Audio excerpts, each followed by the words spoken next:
Eu nunca fui muito fã de encontros às cegas, mas a minha amiga Renata insistia que eu precisava me abrir mais para novas experiências. Ela dizia que eu estava sempre reclamando da vida amorosa e que o problema era que eu não aceitava sair da minha zona de conforto. Então, um dia, depois de muita insistência, ela me fez uma proposta: um double date. Vai ser divertido, ela disse, com aquele sorriso travesso. Eu e o meu namorado, você e um amigo dele.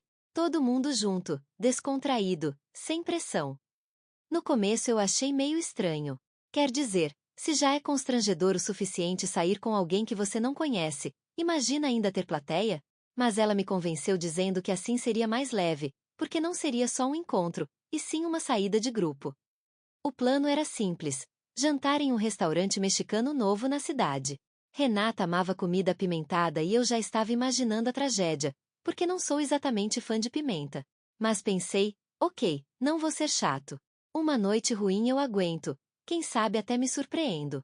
No dia do encontro, cheguei um pouco antes. Estava nervoso, confesso. Escolhi uma camisa azul que eu gostava, nada muito formal, mas também não totalmente largado. Quando vi Renata e o namorado dela, Gustavo, entrando no restaurante, acenei de longe.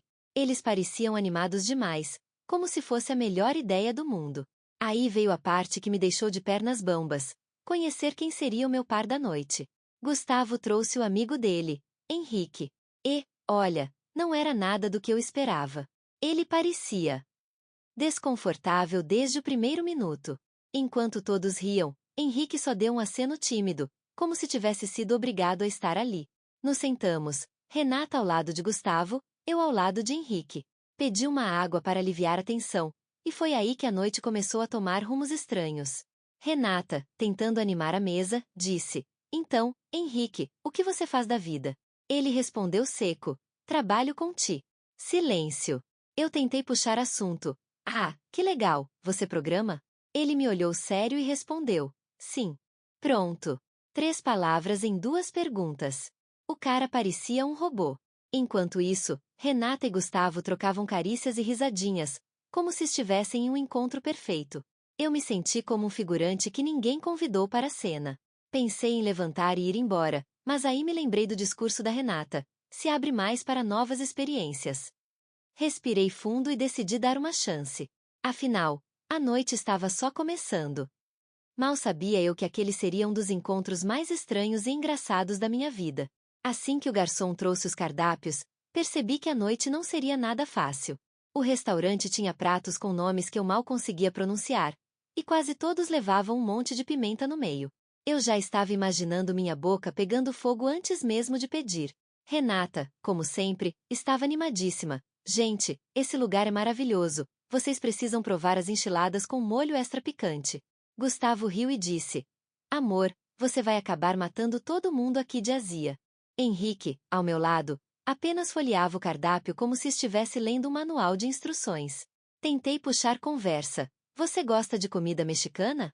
Ele respondeu seco: nunca comi. Silêncio de novo. Eu já estava suando frio. Não sabia se era do nervosismo ou da simples presença dele. No fim, cada um pediu uma coisa diferente. Eu fui de tacos, porque parecia o mais seguro. Renata pediu o prato mais apimentado da casa, claro. Até aí, tudo bem. O problema começou quando a comida chegou. Henrique pegou o prato dele e, sem exagero, comeu como se estivesse em uma competição de velocidade. Em 5 minutos o prato estava praticamente limpo. Renata regalou os olhos. Gente, alguém avisa pra ele que a comida não vai fugir? Eu segurei o riso, mas Gustavo não aguentou. Mano, calma. Você vai engasgar desse jeito. E, como se fosse uma profecia, Henrique começou a tossir. Primeiro leve, depois parecia que estava engolindo fogo. Pegou meu copo de água sem pedir e virou de uma vez só. Eu fiquei só olhando, sem acreditar. Desculpa, ele disse, finalmente olhando pra mim. Foi a primeira vez que vi uma reação mais humana no rosto dele. Achei que a situação tinha quebrado o gelo, mas me enganei. Minutos depois, Renata decidiu que seria uma boa ideia propor um brinde de grupo com margaritas. Todo mundo animado, menos eu e Henrique. Eu não costumo beber muito, e ele, aparentemente, também não. Vamos lá, é só uma taça para descontrair, disse Renata. Eu bebi devagar. Henrique virou tudo de uma vez. 5 minutos depois, o cara já estava vermelho, falando alto, e do nada começou a reclamar da vida. O problema das pessoas é que ninguém entende o valor da programação. Ele começou um monólogo interminável sobre trabalho, computadores e o quanto as pessoas são burras por não saberem usar direito um Excel. Renata olhou para mim com aquela cara de meu Deus, que encontro é esse? Eu só consegui dar de ombros. A situação ficou ainda mais estranha quando Gustavo, tentando quebrar o clima, sugeriu que jogássemos um jogo de perguntas rápidas para conhecer melhor uns aos outros. A primeira pergunta foi inocente: qual a viagem dos sonhos de vocês? Renata respondeu: Maldivas.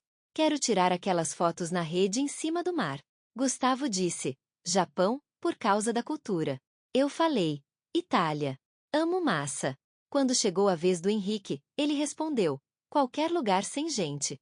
Todo mundo riu, achando que era uma piada. Mas ele não riu. Ficou sério, olhando pro prato vazio. Eu juro que nesse momento pensei: o que eu tô fazendo aqui? E isso era só o começo da confusão daquela noite. Depois do jogo das perguntas rápidas, eu já estava contando os minutos para ir embora. Mas Renata, que não desiste nunca, resolveu puxar outro assunto: histórias de encontros passados. Vamos lá, cada um conta uma experiência engraçada ou estranha que já viveu num encontro, disse ela, sorridente. Gustavo topou na hora. Eu uma vez combinei de levar a menina num restaurante chique e, quando cheguei, percebi que tinha esquecido a carteira. Tive que ligar pro meu irmão e pedir para ele pagar a conta por mim. Foi humilhante, mas hoje eu rio. Todo mundo riu, menos Henrique. Ele estava mexendo no celular, claramente entediado. Renata insistiu: vai, Henrique, conta alguma coisa sua. Ele respondeu sem levantar a cabeça: nunca tive encontros.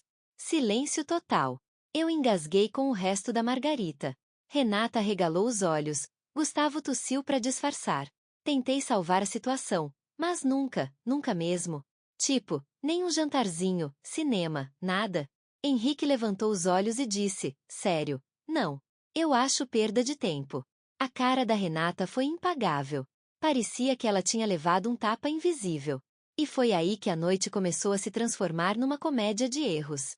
Um garçom, apressado, tropeçou ao lado da nossa mesa e derrubou uma bandeja inteira de nachos.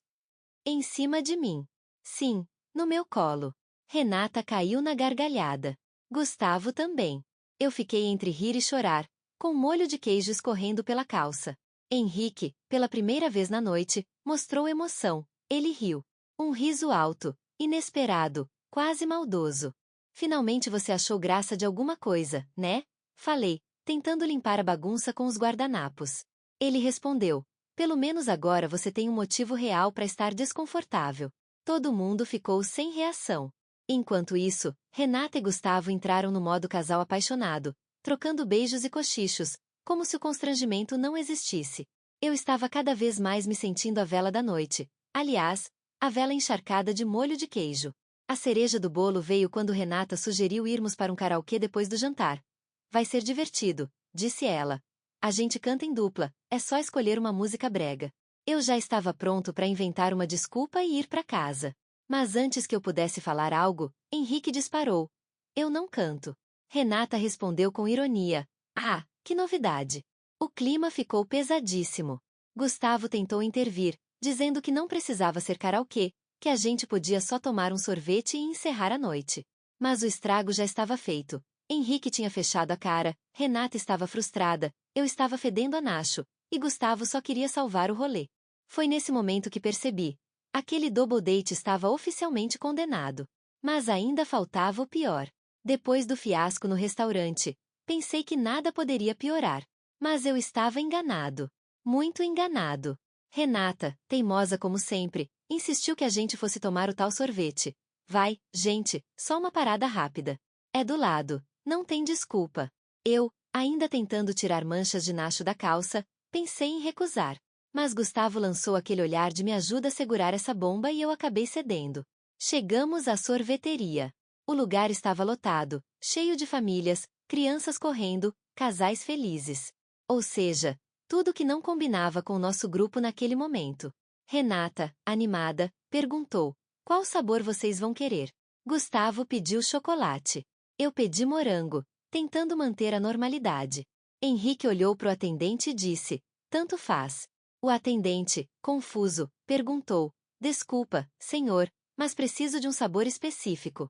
Henrique suspirou fundo e disse: me dá o que sobrar. Todo mundo parou e olhou para ele. Até a menina da fila atrás soltou uma risadinha. Eu queria cavar um buraco e sumir. Quando finalmente sentamos, Renata tentou puxar assunto de novo, talvez para salvar a noite. Tá, vamos jogar Eu Nunca versão leve. Só coisa engraçada, nada pesado. Eu pensei: ah não, não agora. Mas antes que eu pudesse protestar, Gustavo começou. Eu nunca. Fiquei preso no elevador.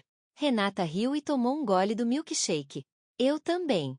Henrique ficou parado, olhando fixamente pro sorvete como se ele tivesse as respostas da vida. Aí foi minha vez. Eu nunca. Errei o nome da pessoa num encontro. Renata e Gustavo riram, mas Henrique, do nada, soltou: eu já.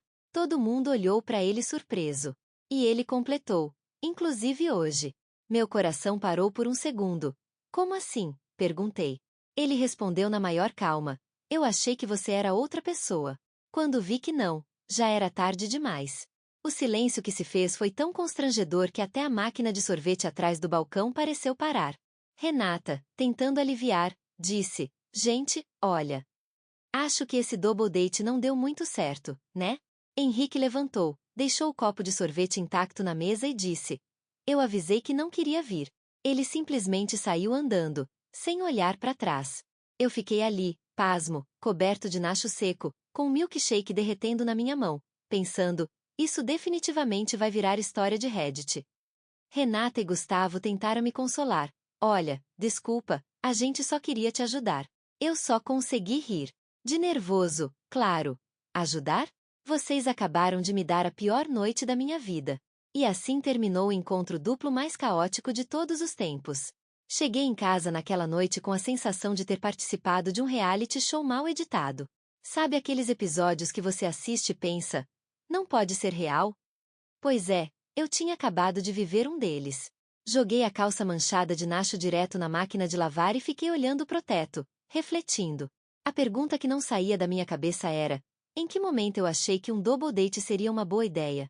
Se eu pudesse voltar no tempo, teria inventado qualquer desculpa: dor de cabeça, compromisso de família, até enterro de hamster. Qualquer coisa seria melhor do que sentar do lado de um cara que parecia estar em missão secreta para destruir o clima de todos. Mas, no fundo, não consegui ficar bravo. Era tão absurdo que só restava rir. Quem mais podia dizer que viveu um encontro em que virou alvo de nachos voadores, foi ignorado por alguém que aparentemente confundiu você com outra pessoa, teve que assistir um casal amigo praticamente esquecer da sua existência enquanto trocava beijinhos do outro lado da mesa? A vida tem um talento especial para transformar momentos vergonhosos em boas histórias. E essa, definitivamente, foi uma delas. No dia seguinte, Renata me mandou mensagem pedindo desculpas. Prometo nunca mais organizar um double date sem o seu consentimento. Respondi apenas com um emoji de nacho e o melhor de tudo? Alguns dias depois, Gustavo me disse que Henrique contou que até se divertiu. Eu só consegui rir. Se aquilo era a definição de diversão dele, prefiro nunca descobrir o que seria tédio. Moral da história: nunca subestime o poder do constrangimento em grupo. Nunca aceite participar de um double date só por educação. E, principalmente, sempre escolha um lugar onde não existam nachos voadores. E assim nasceu a minha contribuição para o glorioso acervo de histórias caóticas do Reddit.